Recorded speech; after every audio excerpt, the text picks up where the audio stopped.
Je sais pas si toi aussi t'es sensible aux émotions. Tu sais, parfois, quand on te parle de détachement émotionnel, c'est souvent quelque chose d'un peu abstrait. Parce que si je te dis, tiens, détache-toi d'une personne, détache-toi d'une situation, d'un enjeu, d'un résultat, de tes émotions, peut-être que tu me diras que c'est beaucoup plus facile à dire qu'à faire. Et je suis d'accord avec toi parce que je me rends compte que le détachement émotionnel, c'est pas forcément quelque chose d'inné. Tu vois, t'es pas forcément né avec en disant, ça y est, je sais prendre du recul sur des situations. Bien au contraire, je pense que le détachement émotionnel, c'est quelque chose qui s'apprend. Et tu as tout intérêt à apprendre ça dans ta vie parce que je trouve que ça amène beaucoup de sérénité, beaucoup de liberté et surtout un sentiment d'indépendance. C'est-à-dire que quoi qu'il se passe, tu peux te sentir détendu, apaisé et tu rentres plus de la même manière en réaction. Alors tu me diras, qu'est-ce que ça veut dire le détachement émotionnel? Pour pouvoir te l'expliquer plus amplement et que tu comprennes, je vais essayer de t'expliquer l'inverse. Parce que toute la problématique qui se joue quand on parle de détachement émotionnel, c'est que, à l'inverse, souvent, on a tendance à s'accrocher aux choses. On s'accroche à des situations, on s'accroche à des relations, on s'accroche à un passé, on s'accroche à un job, on s'accroche à un statut et on rentre alors dans ce qu'on appelle une dépendance émotionnelle. Et c'est là en fait que les problèmes commencent. C'est que dès qu'on commence quelque part à s'accrocher à une situation, c'est comme si on conditionnait quelque part notre valeur et notre humeur aux événements extérieurs. Tu vois, je te prends un exemple tout bête sur une relation.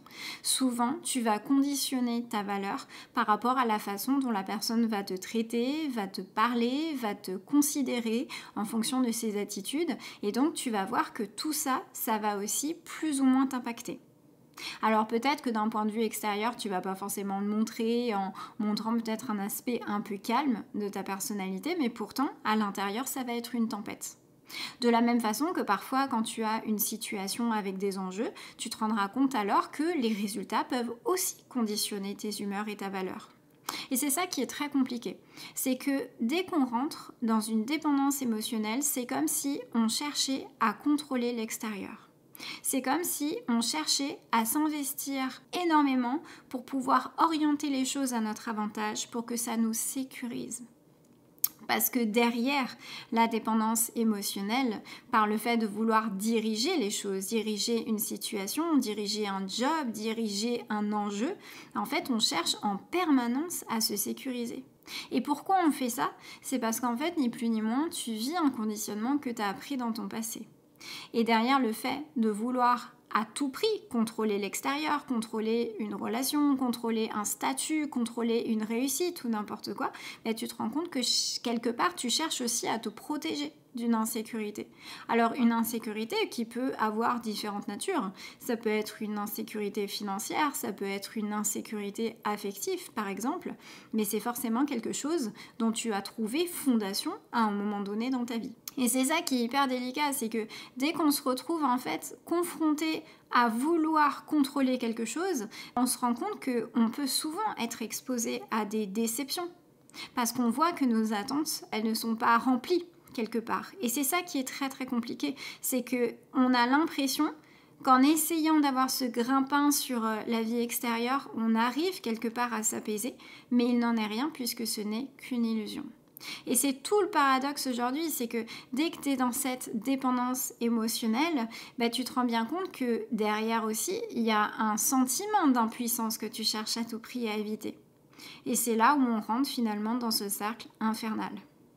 Donc tout ça pour dire que quand tu es dans cette dépendance émotionnelle à vouloir à tout prix t'accrocher aux choses pour pouvoir te rassurer et te sécuriser, ça veut donc dire que quand on parle du détachement émotionnel, c'est l'inverse. C'est d'apprendre quelque part à ne pas chercher à tout contrôler et à tout maîtriser parce que de toute façon, par nature, c'est pas quelque chose qui est possible. Et donc, si tu veux travailler sur ce détachement émotionnel, ça va te demander d'explorer toutes tes insécurités. Parce que tant que tu n'auras pas travaillé sur cette résonance émotionnelle, tu vas continuer de vibrer cette insécurité. Et si tu as ce sentiment-là, c'est qu'à un moment donné, il y a eu un besoin qui n'a pas été rempli. Il y a eu un manque quelque part.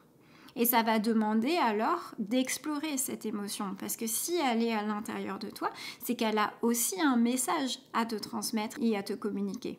Sauf que comme dans la société, on a tendance à beaucoup repousser nos émotions parce que c'est pas forcément quelque chose d'agréable, de confortable, on continue quelque part d'alimenter aussi ces blessures par la fuite.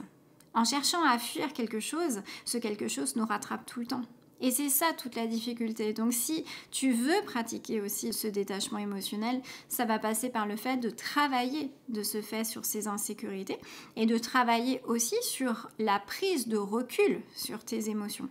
Parce que parfois, ça peut aussi ne pas être que des insécurités. Tu vois, parfois aussi, on peut être là à subir du stress, par exemple. Eh bien, le détachement émotionnel, c'est apprendre aussi à accepter ses émotions. À ne pas être en résistance avec ce qui est. Ne pas chercher à faire passer en force des choses pour te rassurer. Ça veut dire laisser faire souvent sans chercher à lutter intérieurement. Et c'est ça véritablement le détachement émotionnel. Donc ce que je t'invite à faire moi par rapport à ça, c'est d'aller explorer ces blessures. Alors c'est des choses par exemple que tu peux faire en hypnose. Moi je sais que quand j'accompagnais jusqu'à présent des personnes sur cette sphère-là, je partais de l'émotion d'insécurité et je regardais ce que cette émotion racontait sur la vie de la personne. De comprendre comment ça s'est créé, comment ça s'est alimenté, comment ça s'est entretenu dans le temps, comment ça a entretenu aussi tous les schémas répétitifs qui ont amené la personne quelque part dans ses propres blocages.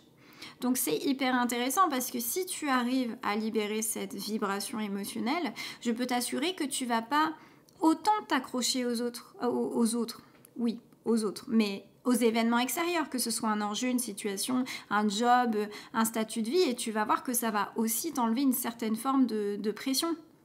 Je te prends un exemple tout bête qui n'a rien à voir, mais si, admettons, quand tu étais jeune, dans ta famille, on t'a dit, bah ouais, mais pour réussir ta vie, faut vraiment que tu fasses de grandes études, faut que tu aies un beau statut, faut que tu gagnes au moins 10 000 balles ou quoi, mais peut-être que ça, c'est quelque chose que tu as enregistré.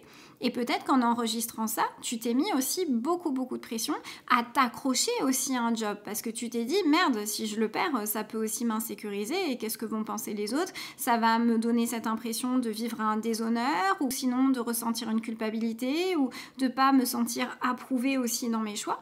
C'est aussi des formes d'insécurité. Donc il faut qu'on aille souvent rechercher l'origine de la problématique pour que ça t'aide à repartir sur de bonnes bases.